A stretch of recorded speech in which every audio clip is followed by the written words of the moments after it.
Hello everyone, আসসালামু আলাইকুম। সবাই কেমন আছো? আমি আশা করি সবাই ভালো আছো, কিন্তু আমরা ভালো নেই। গতকাল রাত্রে খবর আসলো যে নানা ভীষণ অসুস্থ। তো আজকে আমরা দেখতে কিন্তু নানার বাড়িতে চলে যাচ্ছি। তো সবাই সাথে থাকবেন। আসলে নানা অসুস্থ কথাটা শুনে নিজেকে আর রাখতে পারলাম না। ছোট থেকে যে নানা এত আদর করে বড় করেছে, খাইয়েছে, আদর করেছে, আসলে নানার বাড়ির আদর কখনোই ভোলার নয়। নানার আদর সবচেয়ে পৃথিবীর সবচেয়ে বড় মনে করি।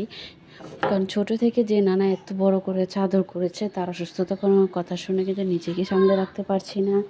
তো আজকে চলে আসলাম। আর আমি ছিলাম ঘরে ছোট, নানা আমাকে অনেক আদর করেছে, স্কুল থেকে নিয়ে যাওয়া, গোসল করানো, খাওয়ানো। তো আজকে নানাকে দেখতে আসছে। আসলে আজকে অন্য কিছু বলার আসলে মুখে ভাষা নেই। যে মানুষটা এত কিছু করেছে, সেই মানুষটা আজকে বিছানায় পড়ে এতটা অসুস্থ হয়ে যাবে কখনো ভাবতেও পারিনি। আর সব আল্লাহর ইচ্ছা। আল্লাহ পাক যাতে আমার নানাকে সুস্থ করে দেয়। একটু দোয়া করবেন সবাই, একটু বেশি বেশি দোয়া করবেন। আসলে আমার নানার এই অসুস্থতার কথা শুনে নিজেকে ঠিক রাখতে না পেরে আজকে চলে এসেছি নানার বাড়িতে।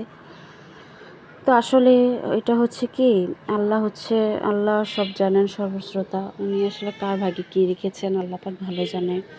আজকে জানি না নানার কতটুকু ভালো হবে কি না হবে, কিন্তু আল্লাহ যাতে কষ্টটা দূর করে দেয় সেটা দোয়া করছি।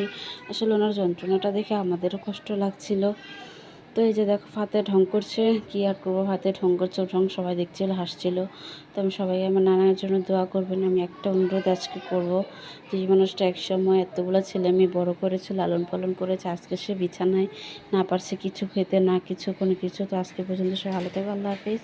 আর অবশ্যই দোয়া করবেন একটু বেশি, আর আমাদের সাথে পাশে থাকবে। টাটা।